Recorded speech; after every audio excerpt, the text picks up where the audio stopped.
साथियों, आप सभी का इस प्लेटफॉर्म पर स्वागत है। यहाँ पर हम लोग जो है आगामी 17वीं बीपीएससी की जो प्रारंभिक परीक्षा होने वाली है, उसके लिए बिहार से संबंधित कुछ महत्वपूर्ण करंट अफेयर देखेंगे। तो यहाँ पर जो है मेक आईएएस कोचिंग संस्था के द्वारा जनवरी 2024 से लेके 15 अक्टूबर 2024 तक के 300 महत्वपूर्ण करंट अफेयर एमसीक्यू फॉर्म में दिए गए हैं, पूरी व्याख्या के साथ दिए गए हैं। इसी को यहाँ पर हम लोग कंप्लीट कर रहे हैं। तो इसके पहले वीडियो में हम लोग 100 क्वेश्चन जो है वो कंप्लीट कर चुके हैं। इस वीडियो में भी हम लोग 100 क्वेश्चन, जो अगले 100 क्वेश्चन है, उसको यहाँ पर हम लोग पूरी व्याख्या के साथ देखेंगे। तो चलिए प्रारंभ करते हैं।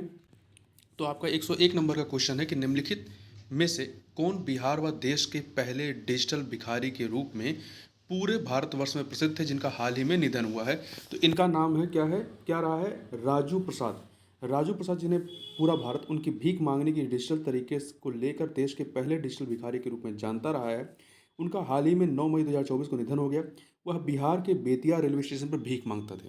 अगला है, हाल ही में संपन्न इंडिया स्किल्स 2024 प्रतियोगिता में बिहार ने कुल कितने पदक जीते हैं? तो बिहार ने कुल 7 पदक जीते हैं। कितने पदक जीते हैं? कुल 7 पदक जीते हैं। देखिए, भारत की सबसे बड़ी कौशल प्रतियोगिता इंडिया स्किल्स 2024 का उद्घाटन कौशल विकास और उद्यमिता मंत्रालय, भारत सरकार द्वारा नई दिल्ली की यशोभूमि में किया गया। यह प्रतियोगिता 4 स्थानों बेंगलोर, मणिपाल, गांधीनगर और नई दिल्ली में आयोजित की गई थी।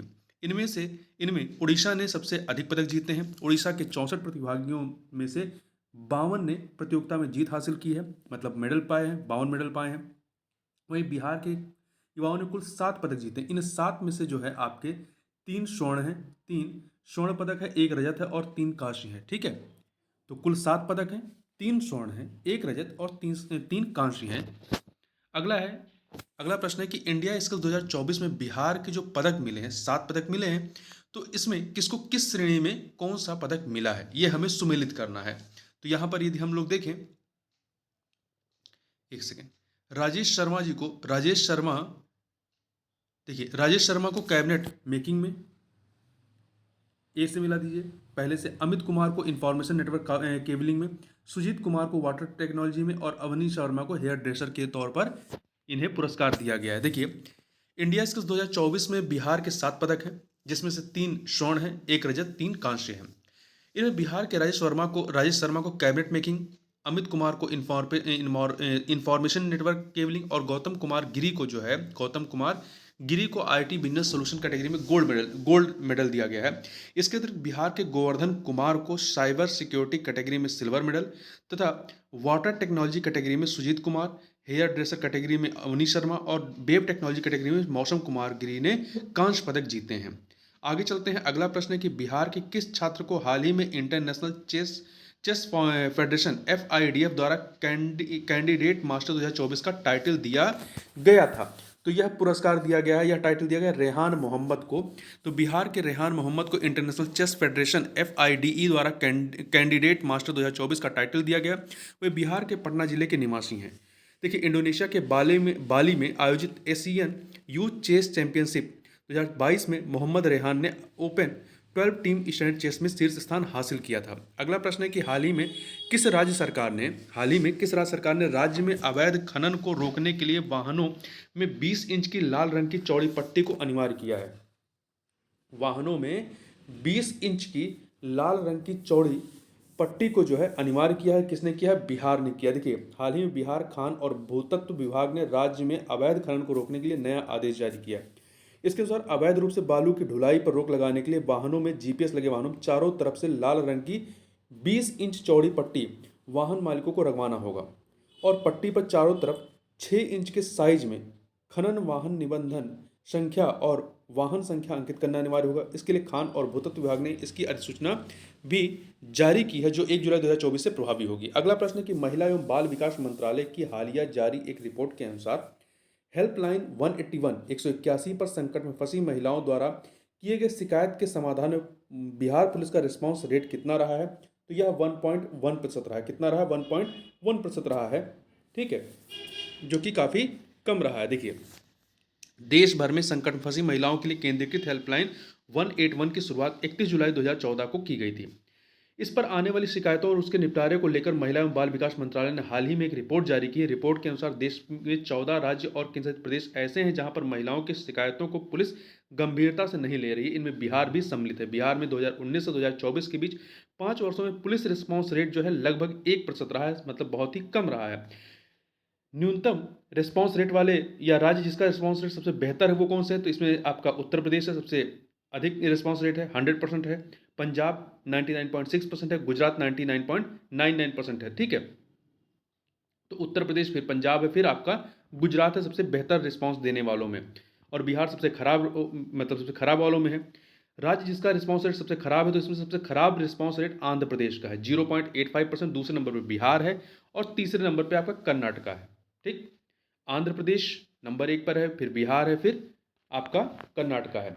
अगला, निम्नलिखित में से कौन फोर्ब्स की 30 अंडर 30 एशिया सूची में शामिल होने वाली बिहार की पहली महिला बनी है? तो ये है आपकी सपना सिन्हा। कौन है? सपना सिन्हा। हाल ही में फोर्ब्स द्वारा 30 अंडर 30 एशिया रिपोर्ट जारी किया गया है। यह इसका 9वां संस्करण था। इस सूची में एशिया प्रशांत क्षेत्र के 30 साल से कम उम्र के युवा उद्यमियों, नेताओं, इनोवेशन को बढ़ावा देने वालों और कारोबार जगत में बदलाव लाने वालों का नाम शामिल किया जाता है। इस सूची में मुजफ्फरपुर बिहार की बेटी सपना सिन्हा, कहाँ की है? मुजफ्फरपुर की हैं।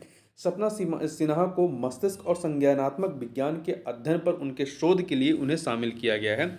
सपना सिन्हा बिहार की पहली महिला बन गई हैं जिनको इस लिस्ट में जगह मिली है। ऑक्सफोर्ड यूनिवर्सिटी से पीएचडी की पढ़ाई पूरी करने वाली सपना सिन्हा वर्तमान में Massachusetts institute of technology MIT में प्रोफेसर हैं। अगला है, बिहार के किस जिले में राज्य का अब तक का सबसे बड़ा सोलर पावर प्लांट लगाया गया है? तो ये बिहार के बांका जिले में लगाया गया है। बिहार में अब तक का सबसे बड़ा सोलर पावर प्लांट बांका जिले में लगाया गया है। इस सोलर पावर प्लांट की क्षमता 50 मेगावाट की है। यह पावर प्लांट बांका जिले में ककवारा में स्थापित किया गया। कहाँ पे? ककवारा में स्थापित किया गया है। अगला प्रश्न है, बिहार के किस जिले के प्रसिद्ध रंगकर्मी प्रसाद रत्नेश्वर को नाट्य संवर्ग अभिनय में विशिष्ट योगदान के लिए नटराज कला सम्मान 2024 से सम्मानित किया गया है? ये कहाँ के हैं? तो बिहार के पूर्वी चंपारण से संबंधित हैं। संस्कृति मंत्रालय भारत सरकार के भारतीय सांस्कृतिक संबंध परिषद तथा कला संस्कृति एवं युवा विभाग बिहार सरकार के सहयोग से पटना के प्रेमचंद्र रंगशाला में 23 से 25 मई तक 14वां नटराज उत्सव कार्यक्रम आयोजित किया गया। कब किया गया? 23 से 25 मई तक 14वां नटराज उत्सव कार्यक्रम बिहार के पटना में आयोजित किया गया। यहाँ पर पूर्वी चंपारण के प्रसिद्ध रंगकर्मी प्रसाद रत्नेश्वर को नाट्य संवर्ग अभिनय में विशिष्ट योगदान के लिए नटराज कला सम्मान 2024 से सम्मानित किया गया। किसे किया गया है? तो नाम याद रखिएगा इनका, प्रसाद रत्नेश्वर। अगला है, बिहार की शराबबंदी नीति पर मई 2024 में द लेसेंट में प्रकाशित एक शोध के अनुसार बिहार में महिलाओं के खिलाफ भावनात्मक हिंसा कितनी कम हुई है? तो यह जो है आपका 4.6% की कमी आई है। ठीक है, तो ये जो जनरल प्रकाशित किया गया, इसमें एक शोध प्रकाशित इसके अनुसार एक तरफ जहां स्वास्थ्य संबंधी लाभ हुआ, दूसरी तरफ हिंसा में भी कमी आई है। रिपोर्ट के अनुसार प्रतिबंध से पहले बिहार के पुरुषों में शराब का सेवन 9.7% से बढ़कर के 15% हो गया था, लेकिन प्रतिबंध के बाद बिहार में कम से कम साप्ताहिक रूप से शराब के सेवन में 7.8% तक की गिरावट आई है। बिहार में महिलाओं के खिलाफ भावनात्मक हिंसा में 4.6% और यौन हिंसा में 3.6% की कमी दर्ज की गई है। अगला है, उत्तर बिहार का सबसे बड़ा सिनेमा हॉल 4 स्टार जिसे मई 2024 में नष्ट डिमोलिश कर दिया गया, किस जिले में था? तो ये आपका पूर्णिया जिले में था। कहाँ पर? पूर्णिया जिले में स्थित था। ठीक है, यह पिछले कई वर्षों से बंद था।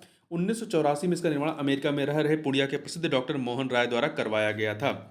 अगला है, जून 2024 में बिहार में पहली बार आयोजित हुई Bihar women's kabaddi league Bihar women's kabaddi league का खिताब किस टीम ने जीता है? तो इसका खिताब जो है सिवान टाइटंस ने जीता। किसने? सिवान टाइटंस। देखिए, कबड्डी लीग की तर्ज पर बिहार में पहली बार 10 से 16 जून 2024 तक बिहार विमेंस कबड्डी लीग का आयोजन किया गया। 7 दिनों तक चले इस लीग में 6 टीमों ने पार्टिसिपेट किया था। Sitamarhi sentinels, Patna pelicans, Magadh warrior, Nalanda निजाज, सिवान टाइटंस और सारण स्ट्राइकर्स। इसमें सिवान टाइटंस नंबर 1 पे रहा है, सारण स्ट्राइकर्स दूसरे नंबर पे और पटना पेलिकन्स तीसरे नंबर पे। अगला है आपका यहाँ पर, मई 2024 में बिहार के व्यंजनों को बढ़ावा देने हेतु पंगत कार्यक्रम कहाँ आयोजित किया गया था? तो ये पंगत कार्यक्रम आपका पटना में आयोजित किया गया था। ठीक है, तो पंगत कार्यक्रम में देश भर के फूड से भाग लिए थे। इस कार्यक्रम में बिहार के व्यंजनों और उसकी खासियत पर विस्तार से चर्चा की गई। अगला प्रश्न है कि मई 2024 में न्यायमूर्ति अरविंद सिंह चंदेल को किस उच्च न्यायालय से पटना उच्च न्यायालय स्थानांतरित किया गया? तो ये छत्तीसगढ़ उच्च न्यायालय में से संबंधित है, इन्हें जो है पटना उच्च न्यायालय स्थानांतरित किया गया। देखिए, न्यायमूर्ति अरविंद सिंह चंदेल को 19 मई को केंद्रीय विधि एवं न्याय मंत्रालय द्वारा जारी अधिसूचना के तहत छत्तीसगढ़ उच्च न्यायालय से पटना उच्च न्यायालय स्थानांतरित किया गया है। हालांकि मौजूदा समय में पटना हाईकोर्ट के 44वें मुख्य न्यायाधीश कृष्ण विनोद चंद्रन हैं, केरल के हैं। इन्होंने संजय करोल का स्थान लिया है। ठीक है, संजय करोल का स्थान लिया। ध्यान रखिएगा कि बिहार के या पटना हाईकोर्ट के मुख्य न्यायाधीश कौन है? कृष्णन विनोद चंद्रन है। अगला है, केंद्र सरकार द्वारा हालिया जारी मई 2024 में जो ऑडिट रिपोर्ट जारी की गई है, जिसमें उच्च शिक्षा के क्षेत्र में बेहतर काम करने वाले राज्यों को शामिल किया गया है। बिहार बड़े राज्यों की श्रेणी में किस स्थान पर है? तो बिहार जो है बड़े राज्यों की श्रेणी में पहले स्थान पर है। ठीक है, केंद्र सरकार द्वारा हालिया जारी ऑडिट रिपोर्ट जिसमें उच्च शिक्षा के क्षेत्र में बेहतर काम करने वाले राज्यों को शामिल किया गया है, बिहार बड़े राज्यों की श्रेणी में शीर्ष स्थान पर है। केंद्र सरकार द्वारा जारी इस रिपोर्ट के अनुसार बिहार ने उच्च शिक्षा पर अपने जीएसडीपी का, मतलब जो राज्य का जीडीपी है, उसका 2.17% खर्च किया है। अगला है, निम्नलिखित में से किस टीम ने बिहार स्टेट यूथ लीग 2024 के में अंडर 15 और अंडर 17 दोनों वर्गों के खिताब जीते हैं? तो ये बीएसएसए ने जीता है। किसने जीता है? बीएसएसए, बिहार स्टेट्स स्पोर्ट अथॉरिटी ने जीता है। ठीक है, देखिए 21 मई से लेकर 2 जून तक पाटलिपुत्र खेल परिसर में बिहार में पहली बार फुटबॉल लीग था। ये ध्यान रखिएगा, बिहार स्टेट यूथ लीग का आयोजन किया गया। इस प्रतियोगिता में अंडर 15 और अंडर 17 दोनों के बालक वर्ग की कुल 13 टीमों ने पार्टिसिपेट किया, जिसमें दोनों वर्गों का खिताब बीएसएसए, बिहार स्टेट स्पोर्ट अथॉरिटी ने क्रमशः अल्फा स्पोर्ट और पीएसएफए को हराकर अपने नाम किया। ठीक, आगे बढ़ते हैं। हाल ही में राजभवन पटना में एक भारत श्रेष्ठ भारत के तहत किस राज्य के 37वें स्थापना दिवस के अवसर पर एक कार्यक्रम आयोजित किया गया? तो किसके? गोवा के स्थापना दिवस के अवसर पर सरदार वल्लभ भाई पटेल की 140वीं जयंती पर 31 अक्टूबर 2015 को प्रधानमंत्री नरेंद्र मोदी ने अपने महत्वाकांक्षी कार्यक्रम एक भारत श्रेष्ठ भारत के तहत सभी राजभवनों में देश के विभिन्न राज्यों के स्थापना दिवस मनाने की अनूठी पहल शुरू की। इसी के तहत हाल ही में राजभवन पटना में एक भारत श्रेष्ठ भारत के तहत गोवा के 37वें स्थापना दिवस के अवसर पर एक कार्यक्रम आयोजित किया गया, जिसमें मुख्य अतिथि बिहार के राज्यपाल राजेंद्र विश्वनाथ आलेरकर रहे हैं। ठीक है, ये गोवा के रहे हैं। हाल ही में नेपाल में आयोजित अंतर्राष्ट्रीय कराटे प्रतियोगिता में बिहार के किस जिले के जाकिर अंसारी ने स्वर्ण पदक जीतकर बिहार को गौरवान्वित किया है? ये जो जाकिर अंसारी हैं, जिन्होंने स्वर्ण पदक, जाबिर अंसारी, ये जमुई जिले के हैं, बिहार के जमुई जिले के हैं। तो अंतर्राष्ट्रीय कराटे प्रतियोगिता का आयोजन 31 मई से लेकर 1 जून 2024 तक नेपाल में हुआ। इस 2 दिवसीय प्रतियोगिता में 7 देशों के खिलाड़ियों ने पार्टिसिपेट किया, जिसमें भारत, पाकिस्तान, श्रीलंका, बांग्लादेश, भूटान, अफगानिस्तान और नेपाल खिलाड़ियों ने पार्टिसिपेट किया। भारतीय टीम का हिस्सा रहे जमुई के झाझा निवासी जाबिर अंसारी ने 75 किलोग्राम कैटेगरी में प्रथम स्थान हासिल किया, स्वर्ण पदक या गोल्ड मेडल जीता है। अगला है, 18वें लोकसभा चुनाव में बिहार के 40 लोकसभा सीटों में से राष्ट्रीय जनतांत्रिक गठबंधन एनडीए को कुल कितनी सीटों पर जीत प्राप्त हुई है? तो एनडीए को कुल 30 सीटों पर जीत प्राप्त हुई है। ठीक है, 30 सीटों पे, 40 सीटें, 40 में से 30 जीते हैं ये।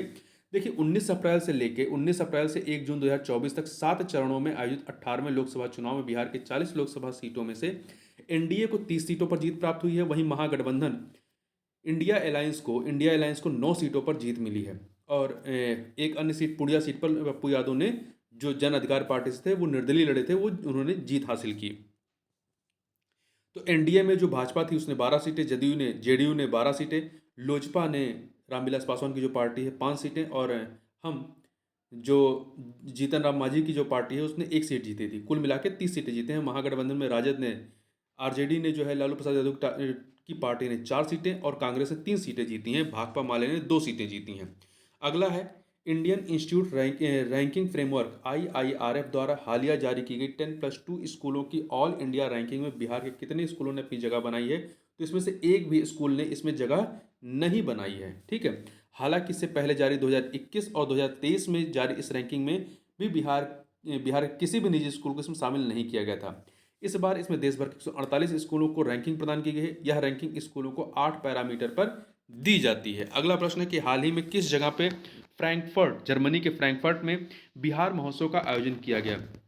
किस माह में, किस महीने में, ठीक है। तो यह 1 जून को किया गया था, 1 जून को, तो आपका बी ऑप्शन हो जाएगा।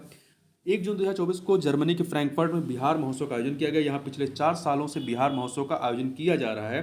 यह आयोजन बिहार के रहने वाले लोगों की ओर से जून के महीने में किया जाता है। इसका उद्देश्य बिहार की संस्कृति और लोक नृत्य को वहाँ की युवा पीढ़ी तक पहुँचाना है। साथ ही इस महोत्सव में बिहार की जीवंत परंपराओं, संस्कृत, कला और स्वादिष्ट व्यंजनों को भी दर्शाया गया था। अगला प्रश्न है कि निम्नलिखित कथनों पर विचार करना है। यहाँ पे हमारे पास यहाँ पे 2 कथन दिए गए हैं और बताना है इन 2 कथनों में से कौन सही है। पहला है कि हाल ही में बिहार सरकार द्वारा 1 माह के अंदर 1 करोड़ लोगों को आयुष्मान कार्ड बनाने का लक्ष्य निर्धारित किया गया था। ये कथन सही है। दूसरा, आयुष्मान भारत योजना भारत सरकार की एक स्वास्थ्य बीमा योजना जिसकी शुरुआत वर्ष 2018 में की गई थी। 2 के दोनों कथन यहाँ पर सही है, इसलिए ए ऑप्शन हो जाएगा 1 एंड 2। देखिए, हाल ही में बिहार सरकार द्वारा 1 महीने के अंदर यानी 31 जुलाई 2024 तक राज्य के विभिन्न हिस्सों में कैंप लगाकर राज्य के आर्थिक रूप से कमजोर 1 करोड़ लोगों का आयुष्मान कार्ड बनाने का लक्ष्य निर्धारित किया गया था। आयुष्मान भारत योजना भारत सरकार की एक स्वास्थ्य बीमा योजना है। इसकी शुरुआत 23 सितंबर 2018 को की गई थी। इसका उद्देश्य 5 लाख रुपए तक स्वास्थ्य बीमा कवरेज प्रदान करना। यह केंद्र प्रायोजित योजना है और इसे केंद्र और राज्य दोनों सरकारें वित्त पोषित करती हैं। अगला प्रश्न है कि जून 2024 में 18वें लोकसभा चुनाव के दौरान कुशल नेतृत्व या उत्कृष्ट कार्य के लिए कितने पुलिस कर्मियों पदाधिकारियों को डीजीपी राजविंदर सिंह भट्टी द्वारा प्रशस्ति पत्र देकर सम्मानित किया गया? तो कुल 118 पुलिस कर्मियों पदाधिकारियों को यह पुरस्कार दिया गया है। राज्य सरकार के अनुसार बिहार में इस चुनाव ड्यूटी में लगे 36 पुलिसकर्मियों की मौत हुई थी। ठीक है, देखिए 18वां लोकसभा चुनाव जो है 7 चरणों में हुआ था और ये सातों चरण किन किन राज्यों में हुए? 3 राज्यों में हुए हैं, जहां पे मतलब इन सातों चरणों में चुनाव हुए हैं। 3 राज्य ऐसे रहे, बिहार, उत्तर प्रदेश और पश्चिम बंगाल। अगला प्रश्न है कि जून 2024 में बिहार सरकार ने किसे शिक्षा विभाग का अपर मुख्य सचिव बनाया था? तो शिक्षा विभाग का अपर मुख्य सचिव जो है ये पहले के पाठक थे, उनका स्थान डॉक्टर एस सिद्धार्थ ने लिया है। डॉक्टर एस सिद्धार्थ, देखिए बिहार सरकार ने आईएएस अधिकारी डॉक्टर एस सिद्धार्थ को शिक्षा विभाग का अपर मुख्य सचिव बनाया था, उन्होंने के पाठक का स्थान लिया। अगला प्रश्न है कि बिहार विधान परिषद के सभापति कौन है जिन्होंने जून 2024 में अपने पद से इस्तीफा दे दिया? तो ये देवेश चंद्र ठाकुर थे। देवेश चंद्र ठाकुर ये बिहार विधान परिषद के सभापति थे। ठीक है, उन्होंने ये जेडीयू के थे। इन्होंने अपना इस्तीफा सदन के उपसभापति रामचंद्र पूर्वे को सौंप दिया, जो कि आरजेडी थे। इसके साथ ही उन्होंने विधान परिषद की सदस्यता से भी इस्तीफा दे दिया। देवेश चंद्र ठाकुर हाल ही में संपन्न हुए लोकसभा चुनाव में सीतामढ़ी सीट से सांसद चुने गए हैं, जिसके बाद उनके विधान परिषद से सदस्यता खत्म होने के लिए संवैधानिक रूप से इस्तीफा देना अनिवार्य था। अगला है जून 2024 में साहित्य अकादमी पुरस्कार। जून 2024 में साहित्य अकादमी पुरस्कार 2024 की घोषणा की गई थी। जून 2024 में साहित्य अकादमी पुरस्कार 2024 की घोषणा की गई थी। इसमें बिहार के कितने साहित्यकारों को प्रतिष्ठित युवा पुरस्कार एवं बाल साहित्य पुरस्कार हेतु चुना गया था? तो कुल 2 लोगों को चुना गया। किसने? 2 लोगों को चुना गया था जो बिहार से संबंधित थे। ठीक है, देखिए साहित्य अकादमी ने विभिन्न भाषाओं में प्रतिष्ठित युवा पुरस्कार पाने वाले 23 लेखकों के नाम घोषणा की है। इसके अलावा 2024 के लिए बाल साहित्य पुरस्कार, युवा पुरस्कार वाले में 23 लेखक हैं और बाल साहित्य पुरस्कार के 24 विजेताओं के नामों का ऐलान किया है। इसमें बिहार से मैथिली साहित्य के लिए युवा कवित्री रिंकी झा ऋषिका को उनके कविता संग्रह नदी घाटी सभ्यता के लिए साहित्य अकादमी युवा पुरस्कार देने की घोषणा की गई है। वह मधुबनी के ननौर की रहने वाली है। वहीं वरिष्ठ लेखक, कवि और कथाकार नारायण जी को उनके बाल कथा संग्रह अनार के लिए साहित्य अकादमी बाल पुरस्कार देने की घोषणा की गई। ये भी मधुबनी के ही हैं और मधुबनी के घोघरडीहा के रहने वाले हैं। तो 2 लोग पाए हैं, दोनों ही मधुबनी के हैं। अगला प्रश्न है, दोनों के नाम क्या हैं? एक हैं जो जिन्हें साहित्य अकादमी युवा पुरस्कार दिया गया, वो हैं रिंकी झा ऋषिका, और वहीं साहित्य अकादमी बाल पुरस्कार पाने वाले हैं नारायण जी। अगला है निम्नलिखित कथनों पर विचार करना है। 2 कथन दिए गए हैं, बताना है सही कौन से हैं। पहला है कि हाल ही में रविंद्र भवन पटना में 3 दिवसीय मिलेट्स महोत्सव का आयोजन किया गया था। ये कथन सही है। उपयुक्त आयोजन का विषय खाद्य सुरक्षा भी और पोषण भी था। नहीं, ये कथन गलत है। पहला तो सही है, दूसरा गलत है, ये इसकी थीम नहीं थी। तो यहां पर आपका केवल पहला विकल्प सही हो जाएगा। देखिए, तो डी ऑप्शन हो जाएगा। रविंद्र भवन पटना में 16 से 18 जून 2024 तक 3 दिवसीय मिलेट्स महोत्सव का आयोजन किया गया। इस कार्यक्रम का उद्घाटन राज्यपाल राजेंद्र विश्वनाथ आलेकर के द्वारा किया गया। इस कार्यक्रम में मुख्य अतिथि के रूप में बिहार के मौजूदा कृषि व स्वास्थ्य मंत्री मंगल पांडे भी शामिल थे। यह आयोजन कैसे आहार को ही अपना औषध बना सकते हैं, इस विषय पर आधारित है। तो इसका विषय क्या था, कैसे आहार को ही अपनी औषधि बना सकते हैं। ठीक है, जहां मोटे अनाज के फायदे और इसके बनाने और खाने की विधि पर भी विस्तार से चर्चा की गई। अगला है, हाल ही में कहां पर 88वीं और 89वीं संयुक्त त्रैमासिक राज्य स्तरीय बैंकर समिति की बैठक आयोजित की गई। तो ये बिहार के पटना में आयोजित की गई थी। 14 जून 2024 को पटना के होटल मौर्या में आयोजित की गई थी। इसकी अध्यक्षता वित्त मंत्री सह उप मुख्यमंत्री सम्राट चौधरी की अध्यक्षता में राज्य स्तरीय 88वीं और 89वीं संयुक्त त्रैमासिक बैंकर समिति की बैठक की गई थी। इसका संयोजक भारतीय स्टेट बैंक था। अगला प्रश्न है कि जून 2024 में प्रधानमंत्री द्वारा बिहार के नालंदा के राजगीर में नालंदा विश्वविद्यालय के नए परिसर का उद्घाटन किया गया। इसे किस वर्ष यूनेस्को द्वारा विश्व धरोहर स्थल घोषित किया गया था? इसे 2016 में जो है यूनेस्को के द्वारा विश्व धरोहर स्थल घोषित किया गया था।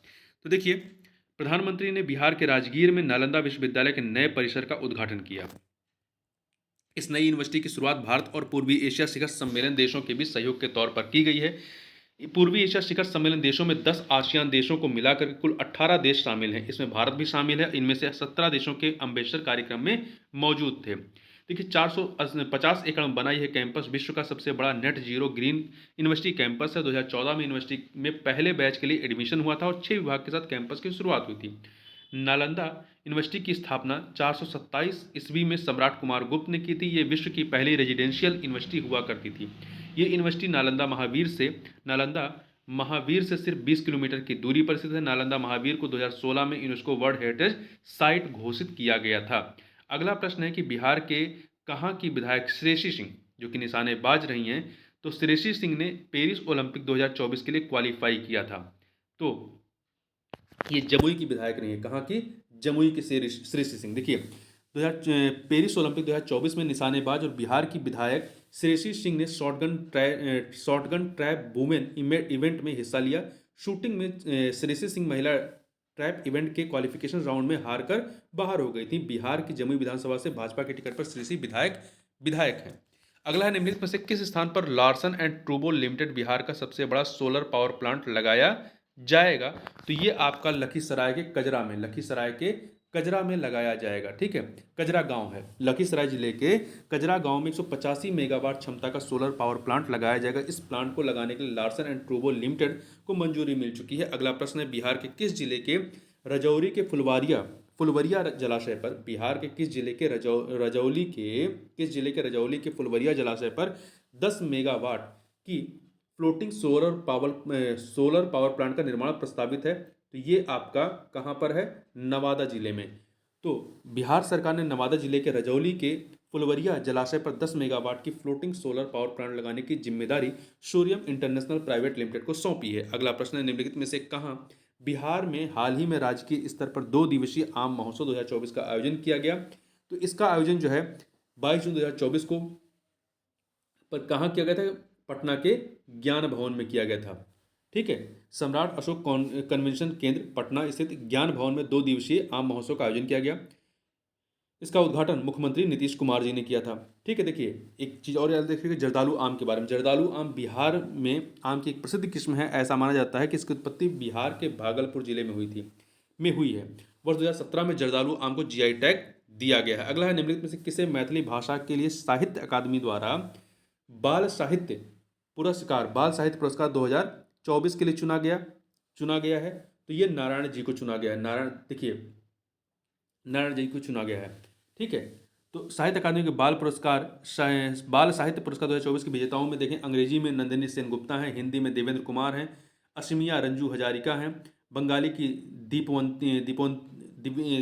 दीपनिमिता राय हैं और मैथिली में नारायण जी हैं। अगला है, निम्नलिखित में से किसने मैथिली भाषा साहित्य अकादमी युवा पुरस्कार, ये तो बाल पुरस्कार था, साहित्य अकादमी युवा पुरस्कार ये रिंकी झा ऋषिका ने जीता है।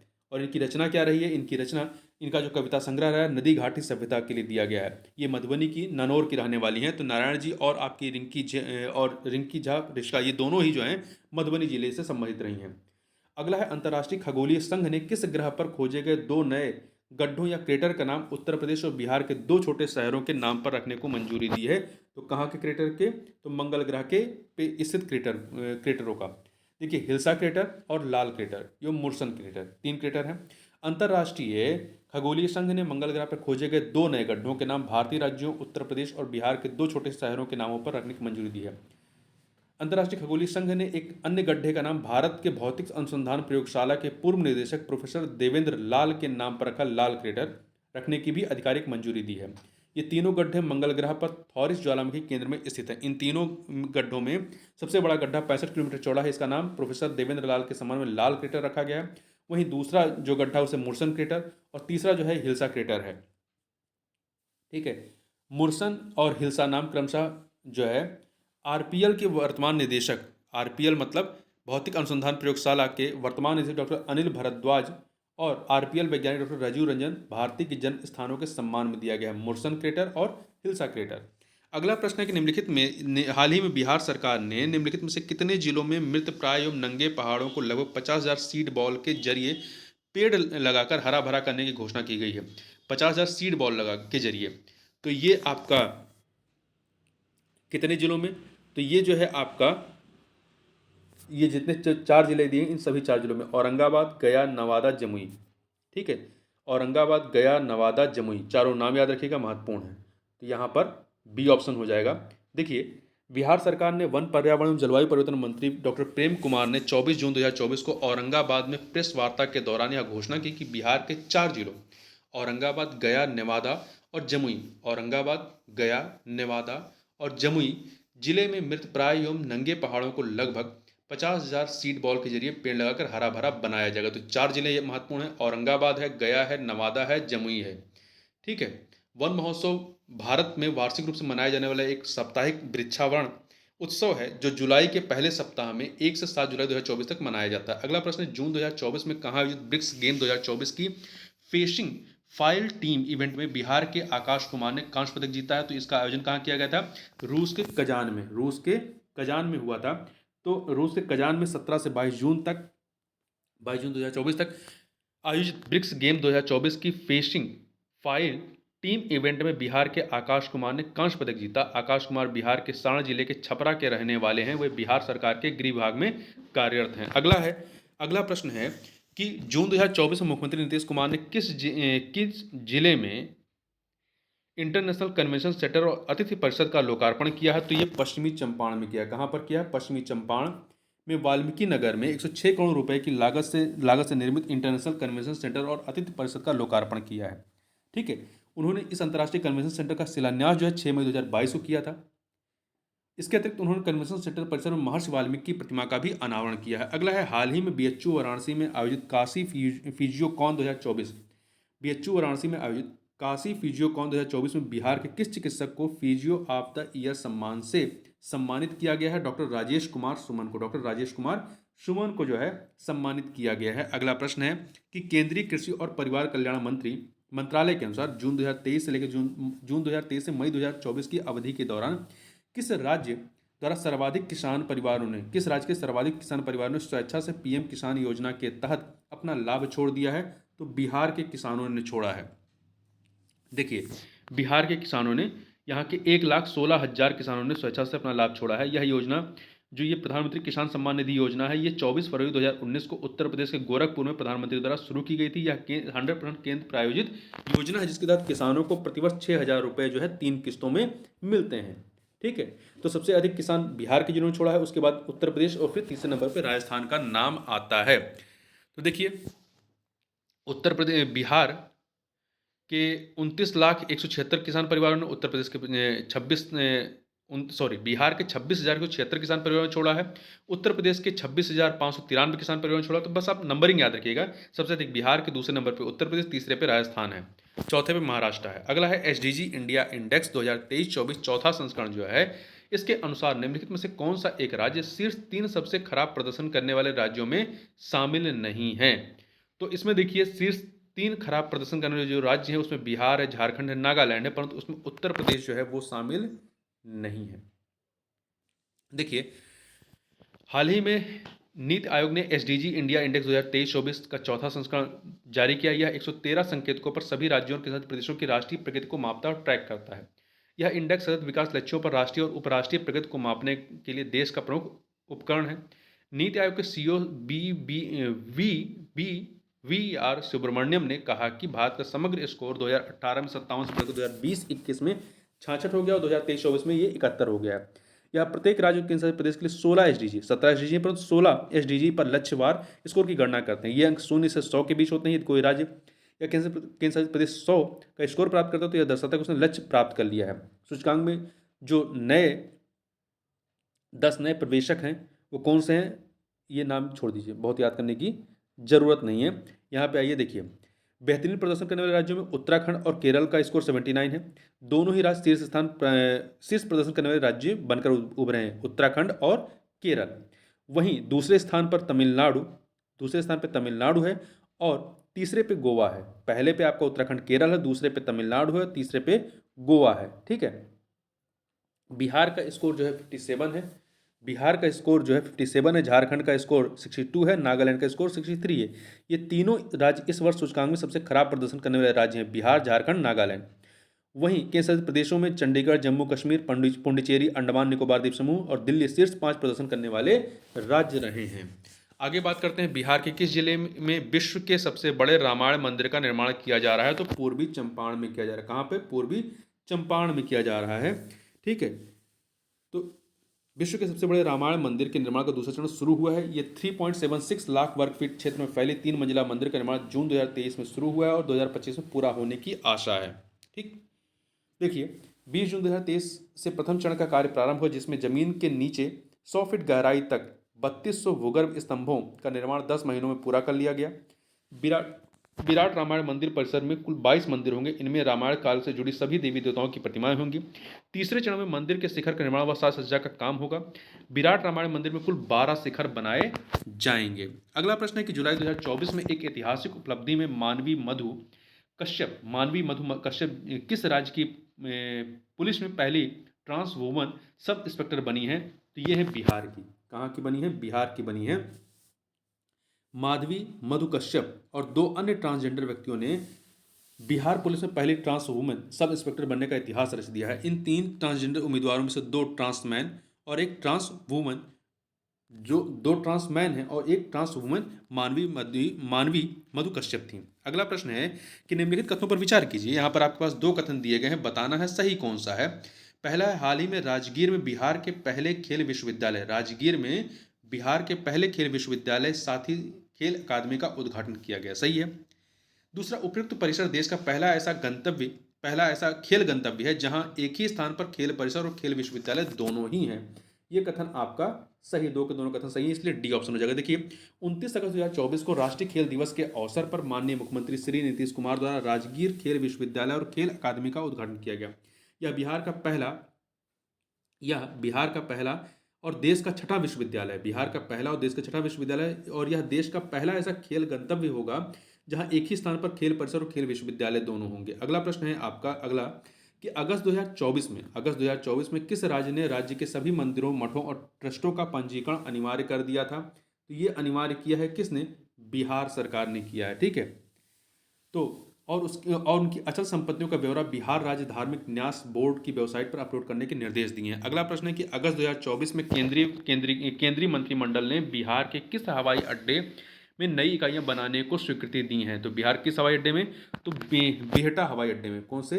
बिहटा हवाई अड्डे में। देखिए अगस्त 2024 में केंद्रीय मंत्रिमंडल ने देश में 3 नई मेट्रो रेल परियोजनाओं और 2 नए हवाई अड्डों के निर्माण की स्वीकृति दी है। इन परियोजनाओं में बेंगलुरु मेट्रो का तीसरा चरण, ठाणे रिंग मेट्रो तथा पुणे मेट्रो रेल विस्तार परियोजना शामिल है। मंत्रिमंडल ने बिहार की बिहट्टा तथा पश्चिम बंगाल के बागडोगरा हवाई अड्डे में नई इकाइयां बनाने की स्वीकृति दी है। अगला प्रश्न है कि निम्नलिखित में से किस राज्य ने अगस्त 2024 में खेलो इंडिया अश्मिता योगासन लीग पूर्वी क्षेत्र की मेजबानी की थी? तो ये की थी बिहार ने की थी। ठीक है, बिहार के पटना में पाटलिपुत्र खेल परिसर में ये शुरू हुआ। बिहार योगासन खेल परिसंघ पहली बार इस लीग की मेजबानी करेगी। इस लीग में पूर्वी क्षेत्र के 12 राज्यों से 500 महिला खिलाड़ी इसमें पार्टिसिपेट करेंगी। ठीक है, पूर्वी क्षेत्र के जो 12 राज्य हैं। आगे चलते हैं, अंतर्राष्ट्रीय औद्योगिक गलियारा विकास कार्यक्रम NICDP के संदर्भ में निम्नलिखित कथनों पर विचार कीजिए। यहाँ पर 2 कथन आपके पास दिए गए हैं, बताना सही कौन से हैं। पहला, इसका मुख्य उद्देश्य औद्योगिक शहरों का एक मजबूत नेटवर्क बनाना है जिससे एक मजबूत औद्योगिक तंत्र को विकसित किया जा सके। इसका मुख्य उद्देश्य औद्योगिक शहरों का एक मजबूत नेटवर्क बनाना है जिससे एक मजबूत औद्योगिक तंत्र को विकसित किया जा सके। सही है। राष्ट्रीय औद्योगिक गलियारा विकास कार्यक्रम का उद्देश्यों में। दूसरा, हाल ही में केंद्र सरकार ने इसके अंतर्गत बिहार के गया में औद्योगिक क्षेत्र विकसित करने की स्वीकृति दी थी। तो यहाँ पे दोनों के दोनों कथन सही है, तो यहाँ पे डी ऑप्शन हो जाएगा। देखिए, NICDP राष्ट्रीय औद्योगिक गलियारा विकास कार्यक्रम के तहत 12 नई परियोजनाओं को मंजूरी दी गई है। केंद्र सरकार ने, देखिए, केंद्र सरकार ने राष्ट्रीय औद्योगिक गलियारा विकास कार्यक्रम के तहत 12 नई परियोजनाओं को मंजूरी दी है। इन परियोजनाओं को पूरा करने में 28,602 करोड़ रुपए की लागत का अनुमान है। ये औद्योगिक क्षेत्र उत्तराखंड के खुरपरिया, पंजाब के राजपुरा पटियाला, महाराष्ट्र के दिग्गी, केरल के पलक्कड़, उत्तर प्रदेश के आगरा और प्रयागराज, 2 हैं, ध्यान रखिएगा, उत्तर प्रदेश का भी याद रखिएगा, प्रयागराज और आगरा। बिहार में गया, बिहार में 1 है, उत्तर प्रदेश में 2 हैं, आगरा प्रयागराज। तेलंगाना के जहीराबाद, आंध्र प्रदेश के ओरवाकल और कोपरथी, आंध्र प्रदेश में 2 हैं, ओरावकल और कोपरथी हैं, तथा राजस्थान के जोधपुर पाली में स्थित होंगे। तो ये 12 जो आपकी परियोजनाएं हैं, औद्योगिक क्षेत्र जो हैं, 12 औद्योगिक क्षेत्र हैं। उत्तराखंड के खुरपरिया, पंजाब के राजपुरा पटियाला, महाराष्ट्र के दिग्गी, केरल के पलक्कड़, उत्तर प्रदेश में 2 हैं, आगरा और प्रयागराज, बिहार में 1 है, गया, तेलंगाना के जहीराबाद, आंध्र प्रदेश में 2 हैं, ओरावकल और कोपरथी, तथा राजस्थान के जोधपुर पाली में स्थित होंगे। NICDP राष्ट्रीय औद्योगिक गलियारा विकास कार्यक्रम का मुख्य उद्देश्य औद्योगिक शहरों का एक मजबूत नेटवर्क बनाना, जिससे एक मजबूत औद्योगिक तंत्र को विकसित किया जा सके। अगला इसी में थोड़ा सा और है कि राष्ट्रीय औद्योगिक गलियारा विकास एवं कार्यान्वयन ट्रस्ट की स्थापना वर्ष 2017 में की गई थी। वर्ष 2017 में की गई थी किसकी स्थापना? राष्ट्रीय औद्योगिक गलियारा विकास एवं कार्यान्वयन ट्रस्ट की। यह समन्वय और एकीकृत विकास के लिए औद्योगिक नीति एवं संवर्धन विभाग के प्रशासनिक नियंत्रण के अंतर्गत एक शीर्ष निकाय है। अगला प्रश्न कि बिहार के किस छात्र ने खगोल विज्ञान और खगोल भौतिकी पर 17वें अंतर्राष्ट्रीय ओलंपियाड में रजत पदक जीता है? तो किसने जीता है? ये जीता है पाणिनि ने जीता है। ये देखिए, 5 विद्यार्थियों के भारतीय दल ने ब्राजील में खगोल विज्ञान और खगोल भौतिकी पर 17वें अंतर्राष्ट्रीय ओलंपियाड में 1 स्वर्ण और 4 रजत, 5 विद्यार्थी गए थे, इसमें 1 स्वर्ण 4 रजत इन्होंने जीते हैं, कुल 5 पदक जीत करके आए हैं। तो ये हुआ कहाँ पे था? ब्राजील में हुआ था। यह प्रतियोगिता ब्राजील के रियो डी जेनेरियो के वाशुरस में 17 से 26 अगस्त 2024 तक आयोजित किया गया। बेंगलुरु के दक्ष दाइलिया ने सोने का तमगा हासिल किया। कुल आपके 1 स्वर्ण 4 रजत है, तो दक्ष दाइलिया ने, जबकि पुणे के आयुष कुठारी और सानिध्य शराफ, हैदराबाद के बानी व्रता मांझी और बिहार के पड़नी ने सिल्वर मेडल जीता है। ठीक है, तो बिहार के 1 हैं पड़नी।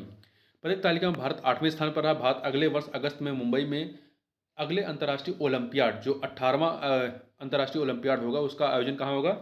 मुंबई में होगा। अगला है कि बिहार आर्थिक सर्वेक्षण 2023-24 के अनुसार राज्य की अर्थव्यवस्था में सकल मूल्य वर्धन में किस क्षेत्र की हिस्सेदारी सर्वाधिक है? तो तृतीय क्षेत्र की हिस्सेदारी जो है, सर्विस सेक्टर की हिस्सेदारी सबसे अधिक है। ठीक है, तो इसकी हिस्सेदारी कितनी है? 60% रहने का अनुमान है। जबकि 2022-23 में प्राथमिक और द्वितीय क्षेत्र की हिस्सेदारी क्रमशः कितनी है?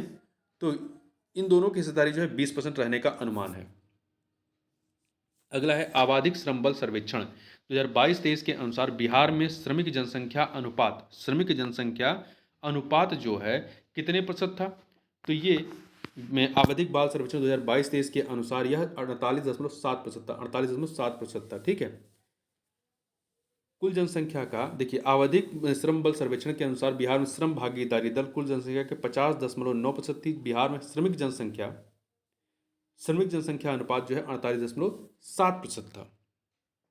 50.9 क्या था? ये श्रम बल भागीदारी दर था। श्रम बल भागीदारी दल की यदि बात करेंगे, श्रम बल भागीदारी दल LAFPR, तो ये आपका 50.9% था। ठीक है, और यदि आप श्रमिक जनसंख्या अनुपात की बात करेंगे तो 48.7% था। आगे बढ़ते हैं। बिहार राज्य प्रदूषण नियंत्रण बोर्ड ने किसके साथ मिलकर बिहार राज्य के लिए जलवायु अनुकूल एवं निम्न कार्बन विकास पथ की रणनीति विकसित की, जिसका लक्ष्य 2070 तक कार्बन उत्सर्जन को न्यूनतम स्तर तक लाना है? तो किसके साथ मिलकर के किया है? संयुक्त राष्ट्र पर्यावरण कार्यक्रम के साथ मिलकर के, तो डी ऑप्शन हो जाएगा।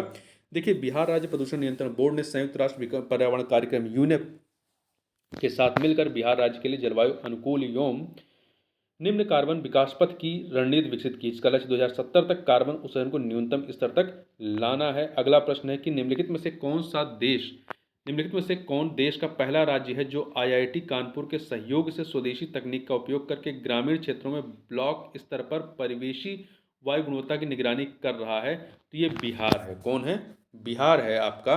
बिहार देश का पहला राज्य जो आईआईटी कानपुर के सहयोग से स्वदेशी तकनीक का उपयोग करके ग्रामीण क्षेत्रों में ब्लॉक स्तर पर परिवेशी वायु गुणवत्ता की निगरानी कर रहा है। इस परियोजना में 534 कम लागत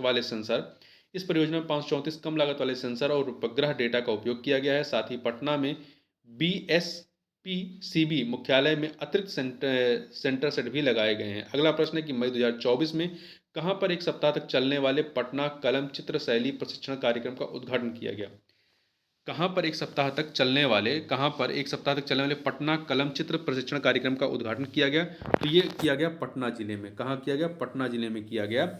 26 मई 2024 को पटना में एक सप्ताह तक चलने वाले पटना कलम चित्र शैली प्रशिक्षण कार्यक्रम का उद्घाटन किया गया। यह कार्यक्रम INTACH पटना चैप्टर और योर हेरिटेज के तत्वाधान में आयोजित किया गया। मुगल बादशाह जहांगीर के शासनकाल से लेकर के मुर्शिदाबाद होते हुए पटना तक इस शैली के उत्थान और पतन की पूरी जानकारी दी गई है। अगला है द पॉकेट म्यूजियम पहल के संदर्भ में निम्नलिखित कथनों पर विचार कीजिए। यहाँ पे दो कथन दिए गए हैं, बताना सही कौन सा है। पहला है आपका कि बिहार संग्रहालय ने international foundation for art research IFAR के साथ मिलकर यह पहल शुरू की है। द पॉकेट म्यूजियम, बिहार संग्रहालय ने international foundation for art research के साथ मिलकर के द पॉकेट म्यूजियम पहल शुरू की है। ये कथन सही है। पहला। दूसरा, इस पहल का उद्देश्य आगंतुकों को संग्रहालय के संग्रह को बेहतर ढंग से समझाने में मदद करना है। दो के दोनों कथन यहाँ पर सही है। डी ऑप्शन हो जाएगा 1 और 2। ठीक है। देखिए, बिहार म्यूजियम का निर्माण कार्य जुलाई 2013 में शुरू हुआ था, जिसके एक हिस्से में orientation gallery, children gallery, theatre आज का लोकार्पण 7 अगस्त 2015 को किया गया था। अगला है, बिहार सरकार ने कहाँ पर जलीय जीवन स्वास्थ्य प्रयोगशाला स्थापित करने की घोषणा की है? तो ये मुजफ्फरनगर में स्थापित किया जाएगा जलीय जीवन स्वास्थ्य प्रयोगशाला। ठीक है, प्रयोगशाला और चारा प्रयोगशाला स्थापित करने की घोषणा बिहार सरकार के द्वारा की गई है। संस्थान मत्स्य महाविद्यालय मुजफ्फरपुर और पशु मत्स्य संसाधन विभाग के मत्स्य अनुसंधान केंद्र में स्थापित किए जाएंगे। अगला प्रश्न है कि मई 2024 में DCCI और MCAD द्वारा आयोजित राष्ट्रीय दिव्यांग T20 क्रिकेट टूर्नामेंट में बिहार की टीम ने कौन सा स्थान प्राप्त किया है? तो बिहार ने जो है चौथा स्थान प्राप्त किया है। कौन सा? चौथा स्थान प्राप्त किया है। देखिए, राष्ट्रीय दिव्यांग T20 टूर्नामेंट ये जो है मई 2024 में आयोजित किया गया। इसमें बिहार की टीम ने चौथा स्थान प्राप्त किया। यह टूर्नामेंट दिव्यांग cricket control board of India और महाराष्ट्र दिव्यांग क्रिकेट एसोसिएशन द्वारा आयोजित किया गया था। अगला है, एवरेस्ट पर 8,534 मीटर की ऊंचाई तक पहुंचने वाली बिहार की पहली महिला सविता महतो किस जिले की है? तो सविता महतो जो है आपकी सारण जिले की। कहाँ की? सारण जिले की। बिहार के सारण जिले के छपरा की रहने वाली सविता महतो अप्रैल 2024 में माउंट एवरेस्ट पर चढ़ने के लिए निकली थी। दुर्भाग्य से कंपनी द्वारा दिए गए मास्क रेगुलेटर में समस्या के कारण उनकी चढ़ाई रोक दी गई। वह 8,534 मीटर की ऊंचाई तक पहुंच गई। हालांकि 8,850 मीटर की ऊंचाई पर स्थित एवरेस्ट शिखर से सिर्फ 316 मीटर की दूरी पर उन्हें सांस लेने में तकलीफ और सीने में दर्द के कारण वापस लौटना पड़ा। सविता एवरेस्ट पर इतनी ऊंचाई तक पहुंचने वाली बिहार की पहली महिला हैं। हाल ही में बिहार राज्य, तो नाम याद रखिएगा इनका, ठीक है, सविता महतो। हाल ही में बिहार राज्य आपदा प्रबंधन प्राधिकरण की ओर से रिलायंस जियो अधिकारियों के लिए प्रशिक्षण सत्र का आयोजन कहाँ किया गया? तो ये प्रशिक्षण सत्र का आयोजन जो है पटना में किया गया। कहाँ पर किया गया? पटना में किया गया। अगला है, मई 2024 में मोरारजी देसाई राष्ट्रीय योग संस्थान और आयुष मंत्रालय ने बिहार के किस स्थान पर एक विशेष योग अभ्यास कार्यक्रम का आयोजन किया था? तो बिहार के बोधगया में इसका आयोजन किया गया। देखिए, 10वें अंतर्राष्ट्रीय योग दिवस से पहले मई 27 मई 2024 को नई दिल्ली के मोरारजी देसाई राष्ट्रीय योग संस्थान और आयुष मंत्रालय ने बिहार के बोधगया में एक विशेष योग अभ्यास कार्यक्रम का आयोजन किया। वर्ष 2024 के अंतर्राष्ट्रीय योग दिवस की थीम क्या थी? स्वयं और समाज के लिए योग थी। अगला है, मई 2024 में कहाँ आयोजित राष्ट्रीय कालाजार उन्मूलन कार्यक्रम की समीक्षा बैठक में बिहार मॉडल की काफ़ी सराहना की गई थी? राष्ट्रीय कालाजार उन्मूलन कार्यक्रम में, तो रांची में जो ये कार्यक्रम हुआ था वहाँ पर बिहार राज्य के सभी प्रखंडों में कालाजार का उन्मूलन हो चुका है। कालाजार रोगियों की संख्या प्रति 10,000 की आबादी पर एक रोगी से भी कम हो गई है। मई 2024 में रांची में आयोजित राष्ट्रीय कालाजार उन्मूलन कार्यक्रम की समीक्षा बैठक में बिहार मॉडल की काफ़ी सराहना की गई। अगला प्रश्न है कि बिहार के किस जिले के कोसी क्षेत्र के खोखनाहा गांव के बिहार के किस जिले के कोसी क्षेत्र के खोखनाहा गांव के लोगों ने 2024 के लोकसभा चुनाव के बहिष्कार की घोषणा की है? तो किस जिले के कोसी क्षेत्र के हैं ये लोग? तो ये सुपौल जिले के हैं। सुपौल जिले के कोसी क्षेत्र के खोखनाहा गांव के लोगों ने पिछले दो चुनाव से 2019 के लोकसभा चुनाव और 2020 के बिहार लोकसभा चुनाव का बहिष्कार किया है। वे कोसी नदी से होने वाली तबाही को कम करने के लिए सरकार की ओर से कोई पहल न किए जाने से सभी राजनीतिक दलों से नाराज हैं। इसी वजह से खोखनाहा गांव के लोग 2024 के चुनाव में भी वोट देने से इनकार कर रहे हैं। अगला है, भारत सरकार द्वारा बिहार के किस संस्थान को स्वदेशी रूप से विकसित हल्के, कॉम्पैक्ट और आसानी से ले जाने योग्य इन्वर्टर के लिए पेटेंट प्रदान किया गया है? बिहार के किस संस्थान को?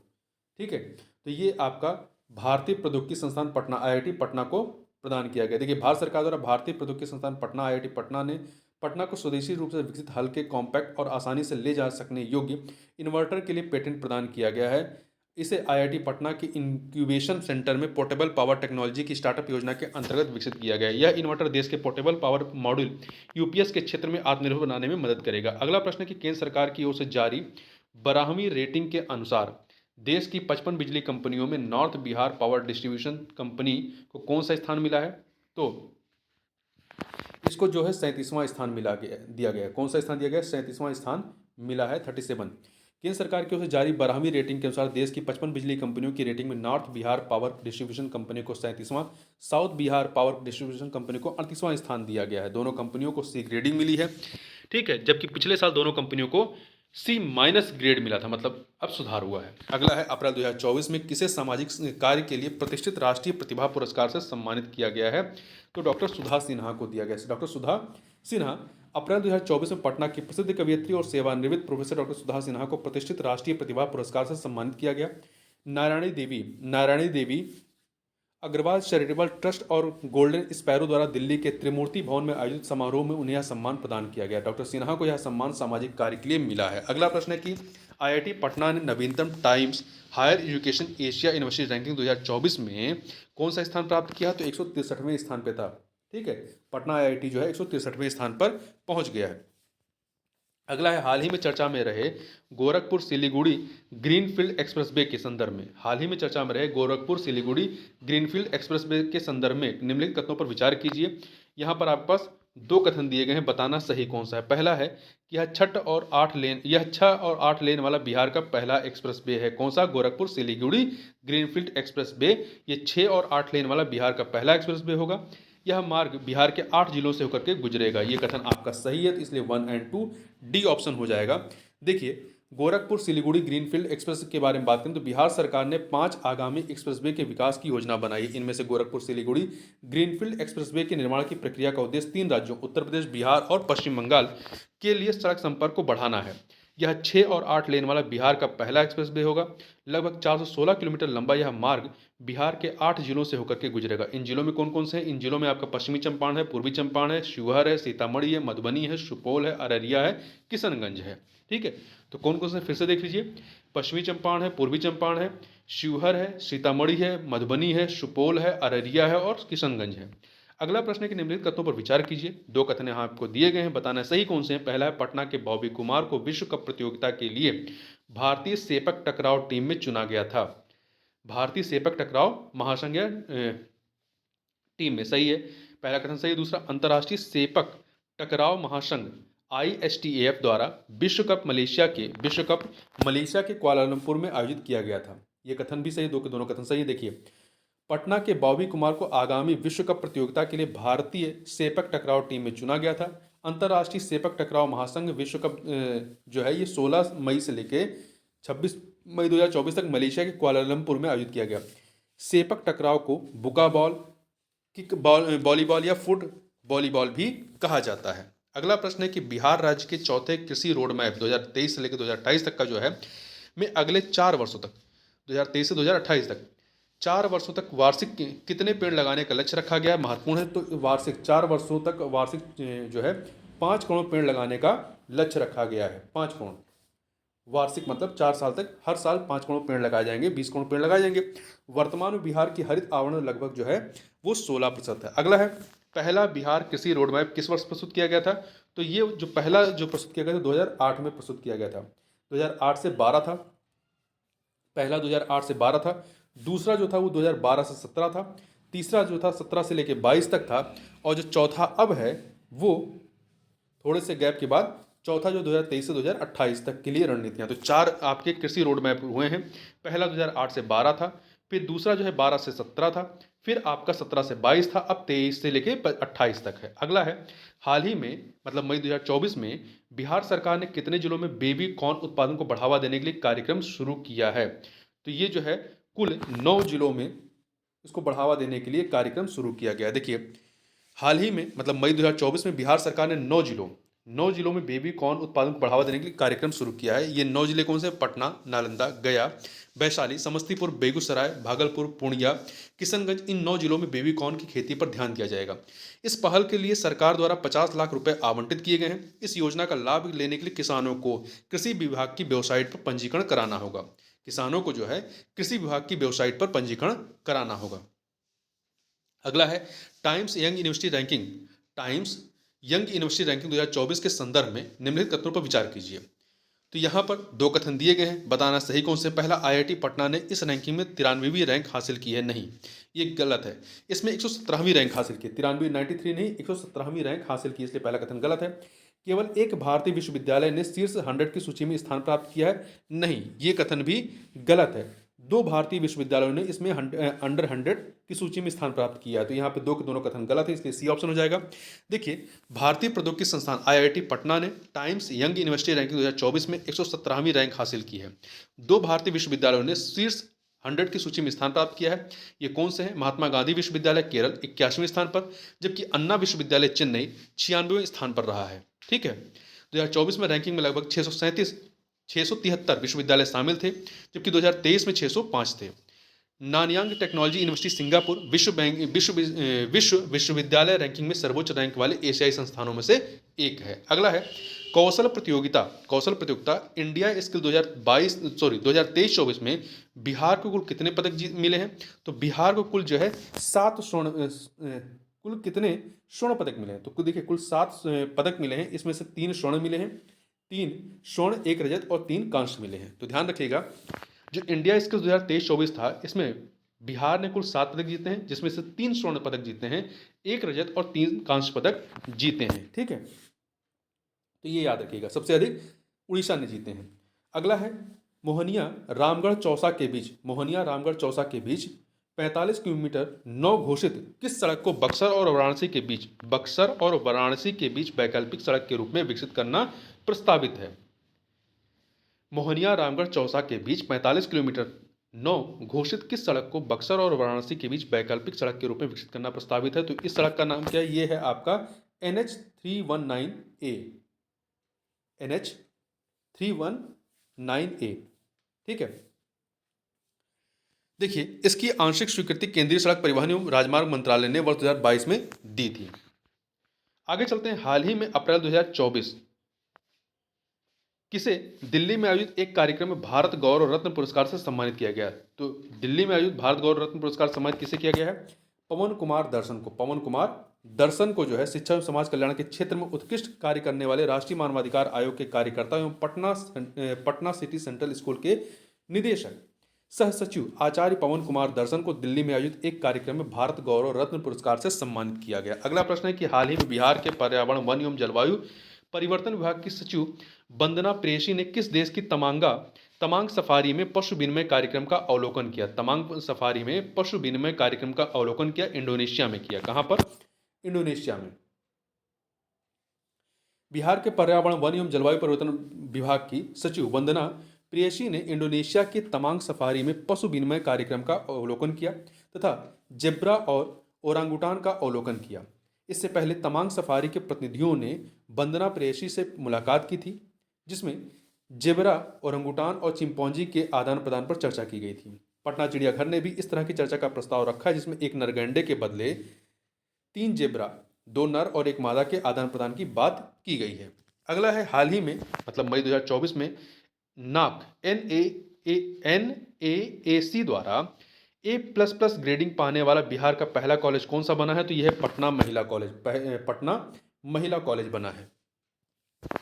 अगला है बिहार संग्रहालय के निदेशक बिहार संग्रहालय के निदेशक अंजनी कुमार सिंह को 2024 का म्यूजियम इन्फ्लुएंसर अवार्ड दिया गया है। बिहार संग्रहालय के निदेशक अंजनी कुमार सिंह को 2024 का म्यूजियम इन्फ्लुएंसर अवार्ड दिया गया है। अवार्ड फिल्म संरक्षण, शोध, प्रदर्शनियों, स्थिरता बढ़ाने और सामुदायिक जुड़ाव में अग्रणी प्रयासों के लिए संग्रहालय क्षेत्र के नेतृत्व को सम्मानित करता है। अगला है, निम्नलिखित में से किस टीम ने पहली पटना जिला विमेंस क्रिकेट लीग जीती है? पटना जिला विमेंस क्रिकेट लीग जीती है, तो ये ज्योति क्रिकेट क्लब ने, किसने? ज्योति क्रिकेट क्लब ने जीती है। देखिए, जगजीवन स्टेडियम में खेले गए पटना जिला विमेंस क्रिकेट लीग के फाइनल मैच में ज्योति सीसी मतलब ज्योति क्रिकेट क्लब ने उमा 11 को 5 विकेट से पराजित किया। प्लेयर ऑफ द मैच पुरस्कार हेतु ऋषिका किंजल को चुना गया। यह लीग पहली बार आयोजित की गई थी। अगला प्रश्न है कि निम्नलिखित कथनों पर विचार करना है। दो कथन यहां पर आपको दिए गए हैं, बताना सही कौन सा है। पहला है, इंदिरा गांधी आयुर्विज्ञान संस्थान IGIMS पटना में स्थित एक प्रमुख सरकारी अस्पताल और मेडिकल कॉलेज है। इंदिरा गांधी आयुर्विज्ञान संस्थान जो है ये पटना में स्थित एक प्रमुख सरकारी अस्पताल और मेडिकल कॉलेज है। सही है। हाल ही में IGIMS द्वारा बिहार झारखंड में पहले स्टोमा क्लिनिक का उद्घाटन किया गया। ये भी सही है। दो के दोनों कथन यहाँ पर सही है। D option. देखिए, इंदिरा गांधी आयुर्विज्ञान संस्थान द्वारा बिहार झारखंड में पहले स्टेमो क्लिनिक का उद्घाटन किया गया। यह कोलन कैंसर, जन्मजात दोष, फिस्टुला और गंभीर संक्रमण जैसी स्थितियों के लिए स्थायी और अस्थायी दोनों तरह के विशेष स्टोमा बैग उपलब्ध कराने के लिए समर्पित है। यह जो आपका इंदिरा गांधी आयुर्विज्ञान संस्थान है IGIMS बिहार के पटना में स्थित एक प्रमुख सरकारी अस्पताल और मेडिकल कॉलेज है। इसकी स्थापना 19 नवंबर 1983 को अखिल भारतीय आयुर्विज्ञान संस्थान नई दिल्ली एम्स नई दिल्ली की तर्ज पर एक स्वायत्त संगठन के रूप में की गई थी। अगला है, तेल एवं प्राकृतिक गैस निगम लिमिटेड ONGC के संदर्भ में निम्नलिखित कथनों पर विचार करना है। यहाँ पे दो कथन आपको दिए गए हैं। पहला है कि हाल ही में इसने बिहार के समस्तीपुर में अपने ब्लॉक के लिए 300 वर्ग किलोमीटर के लिए 3D भूकंपीय डेटा हासिल किया है। यह कथन सही है। दूसरा, यह भारत के पेट्रोलियम और प्राकृतिक गैस मंत्रालय के तहत एक प्रमुख सार्वजनिक उपक्रम है ONGC। ये भी सही है। दो के दोनों कथन यहाँ पर सही है। B option.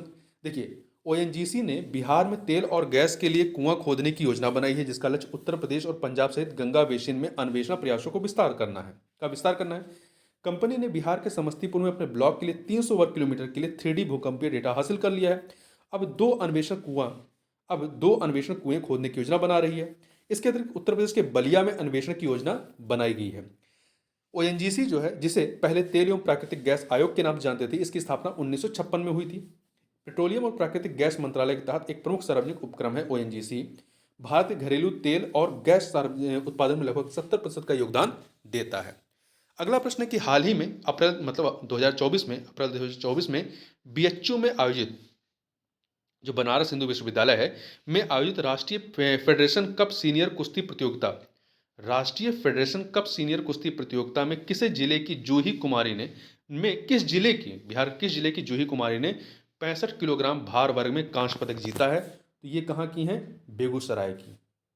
बेगूसराय की जूही कुमारी ने हरियाणा की पहलवान को हराकर कांस्य पदक जीता है। अगला प्रश्न है कि अप्रैल 2024 में किस संस्थान ने बिहार में किसान हितैषी सेवाओं के लिए आर्टिफिशियल इंटेलिजेंस के उपयोग पर centre for development of advance computing के बीच एक समझौते पर हस्ताक्षर किया है? तो ये हस्ताक्षर किसने किया है? बिहार कृषि विश्वविद्यालय सबौर के बिहार कृषि विश्वविद्यालय ने। ठीक है। देखिए, हाल ही में बिहार कृषि विश्वविद्यालय सबौर और centre for development of advance computing CDAC के बीच एक समझौता ज्ञापन पर हस्ताक्षर किए गए हैं। यह समझौता पूरे बिहार में किसान हितैषी सेवाओं के लिए आर्टिफिशियल इंटेलिजेंस के उपयोग पर केंद्रित है। इसमें मौसम पूर्वानुमान, फसल निगरानी और कीटनाशक छिड़काव जैसे विभिन्न कृषि उद्देश्यों के लिए ड्रोन और इंटरनेट ऑफ थिंग्स IoT के तकनीक का उपयोग शामिल है। अगला है, हाल ही में जयपुर में आयोजित मिस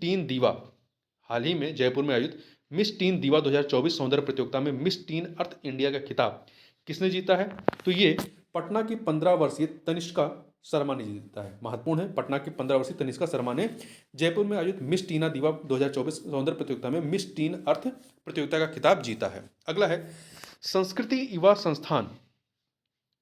युवा संस्थान द्वारा आचार्य किशोर कुणाल को 11वें भारत गौरव सम्मान के हेतु चुना गया है।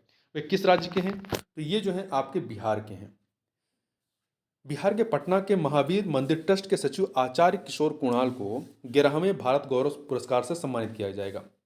फ्रांस की राजधानी पेरिस की सीनेट में 5 जून 2024 को उन्हें यह पुरस्कार दिया जाएगा।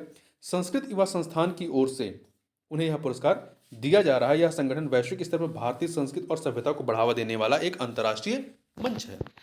अगला है, अप्रैल 2024 में भारत निर्वाचन आयोग ने बिहार के किस जिले की परंपरा ठाकुर को लोकसभा चुनाव 2024 के लिए ब्रांड एम्बेसडर नियुक्त किया था? तो ये कहाँ की हैं? पूर्णिया जिला की हैं। बिहार के पुड़िया की परंपरा ठाकुर को जो है ब्रांड एम्बेसडर नियुक्त किया।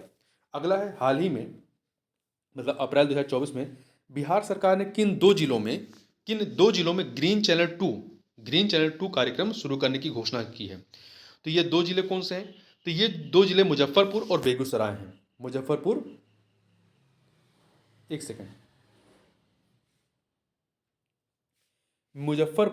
और बेगूसराय। नहीं, इसकी थोड़ी सी व्याख्या पढ़ लेते हैं। देखिए, बिहार राज्य के निम्नतम स्तर के स्वास्थ्य संस्थानों में पर्याप्त मात्रा में गुणवत्तापूर्ण दवाओं की उपलब्धता सुनिश्चित करने के लिए ग्रीन चैनल 2 कार्यक्रम शुरू किया गया। इस कार्यक्रम की शुरुआत मुजफ्फरपुर जिले के गायघाट योम मुरैल तथा शेखपुरा जिले के शेखो पुरसरस एवं अरियारी प्रखंडों में की जाएगी। तो इस प्रकार से आपका कौन सा हो गया? मुजफ्फरपुर और शेखपुरा 1 और 4 है, तो यहाँ पे बी नहीं सी होगा, मुजफ्फरपुर और शेखपुरा। ठीक है, इन दो जिलों में चालू किया गया है। वर्ष 2020 में आरोग्य दिवस ग्रीन चैनल के नाम से एक पहल की गई थी। इसमें आरोग्य दिवस सत्रों पर जरूरी सामग्रियों के लिए अल्टरनेट वैक्सीन डिलीवरी सिस्टम लागू किया गया था। तो ध्यान रखिए, ग्रीन चैनल 2 जो है ये किससे संबंधित है? ये दवाओं की उपलब्धता से संबंधित है या स्वास्थ्य सुविधाओं से संबंधित है। अगला है, हाल ही में राष्ट्र कवि रामधारी सिंह दिनकर की 50वीं पुण्यतिथि मनाई गई। उनका जन्म स्थान बिहार के किस जिले में हुआ था? इनका बिहार के बेगूसराय में इनका जन्म हुआ था। देखिए, हाल ही में राष्ट्र कवि रामधारी सिंह दिनकर की 50वीं पुण्यतिथि मनाई गई। देखिए, इनका जन्म जो है 23 सितंबर 1908 को और मृत्यु जो है 24 अप्रैल 1974 को हुआ था। इनका जन्म बिहार राज्य के बेगूसराय जिले में स्थित सिमरिया गांव में हुआ था। उनकी कविताएं स्वतंत्रता संग्राम के दौरान प्रेरणादायी मानी जाती थी। तत्कालीन सरकार के प्रकोप से बचने के लिए दिनकर की कविताएं अमिताभ के छद्म नाम से प्रकाशित हुई थीं। वर्ष 1959 में उन्हें पद्म भूषण से सम्मानित किया गया। 1959 में पद्म भूषण सम्मानित किया गया। उनकी कुरुक्षेत्र महाभारत के शांति पर्व पर आधारित एक कथात्मक कविता है। अगला है, किस राज्य को वित्तीय वर्ष 2023-24 में मृदा स्वास्थ्य एवं उर्वरता योजना के तहत राष्ट्रीय स्तर पर सर्वश्रेष्ठ प्रदर्शन के लिए प्रशस्ति पत्र मिला है? तो ये बिहार को मिला है। बिहार को मृदा स्वास्थ्य एवं उर्वरता योजना के तहत राष्ट्रीय स्तर पर सर्वश्रेष्ठ प्रदर्शन करने के लिए प्रशस्ति पत्र मिला है। वित्तीय वर्ष 2023-24 में इस योजना के लिए बिहार को कृषि एवं किसान कल्याण मंत्रालय से यह पुरस्कार मिला है। बिहार के लिए 2 लाख मिट्टी के नमूनों का संग्रह, जांच एवं मृदा स्वास्थ्य कार्ड वितरित करने का लक्ष्य निर्धारित किया गया है। कितने? बिहार के लिए 2 लाख। ठीक है।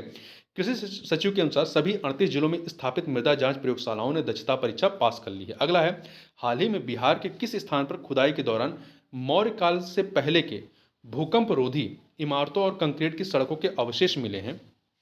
मौर्य काल से पहले की भूकंप रोधी इमारतों और कंक्रीट की सड़कों के अवशेष मिले हैं। कहाँ से मिले हैं? राजगीर से मिले हैं। बिहार के राजगीर में खुदाई के दौरान मौर्य काल से पहले की भूकंप रोधी इमारतों और कंक्रीट की सड़कों का अवशेष मिले हैं। यह संरचनाएं 350 एकड़ में फैली हुई और उन्नत स्वच्छता प्रणालियों और औद्योगिक गतिविधियों सहित सुनियोजित शहरीकरण का संकेत देती हैं। देखिए, भारतीय पुरातत्व सर्वेक्षण के नेतृत्व में चल रही खुदाई में लगभग 2500 साल पुराने अवशेष मिले हैं, जो विभिन्न प्राचीन सभ्यताओं की मौजूदगी का संकेत देते हैं। इसके अतिरिक्त सुरक्षा उपायों के साक्ष्य और मौर्य, शुंग, कुषाण और आरंभिक गुप्त काल की 300 से अधिक कलाकृतियां मिली हैं। अगला है, स्वच्छ सर्वेक्षण पुरस्कार 2023 में राज्यों की रैंकिंग में बिहार को कौन सा स्थान दिया गया है? तो बिहार को जो है 15वां स्थान मिला है। स्वच्छ सर्वेक्षण 2023 में राज्यों की रैंकिंग में बिहार को 15वां स्थान मिला है। ठीक है, पहले स्थान पे महाराष्ट्र है, दूसरे पे मध्य प्रदेश है, तीसरे पे छत्तीसगढ़ है। ध्यान रखिएगा, पहले पे महाराष्ट्र, दूसरे पे मध्य प्रदेश, तीसरे पे छत्तीसगढ़ और बिहार जो है आपको 15वें नंबर पर है। अगला है, अप्रैल 2024 में बिहार क्रिकेट एसोसिएशन ने महिला क्रिकेट विकास समिति का गठन किया है। बिहार क्रिकेट एसोसिएशन की स्थापना किस वर्ष की गई थी? तो इसकी स्थापना जो है 1935 में की गई थी। 1935 में की गई थी। अगला है, हाल ही में एनटीपीसी ने बिहार के किस जिले में स्थित Barauni thermal power station stage 1 को जो है स्थायी तौर पर बंद कर दिया था। तो ये जो बरौनी है कहाँ पे, तो बरौनी जो है आपका बेगूसराय में है। राज्य के स्वामित्व वाली कंपनी बिजली कंपनी एनटीपीसी ने 220 मेगावाट के अपने Barauni thermal power station stage 1 को स्थायी रूप से बंद कर दिया है।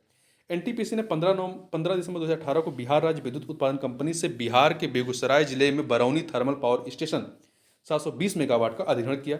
संयंत्र में स्टेज 1 मतलब 110 मेगावाट के 2 लगने थे और स्टेज 2 में 250 मेगावाट के 2 शामिल थे। इसकी स्थापना वर्ष 1975 में भारत के विद्युत विकास में तेजी लाने के लिए की गई थी। अगला है, हाल ही में बिहार के किस नगर निगम ने देश के पहले जीरो वेस्ट चुनाव संपन्न कराने की घोषणा की है, तो ये पटना नगर निगम ने, किसने, पटना नगर निगम ने की है। ये देश का पहला नगर निगम है जिसने जीरो वेस्ट चुनाव संपन्न कराने की घोषणा की है। देखिए, पटना नगर निगम क्षेत्र में 1 जून 2024 को मतदान होना है।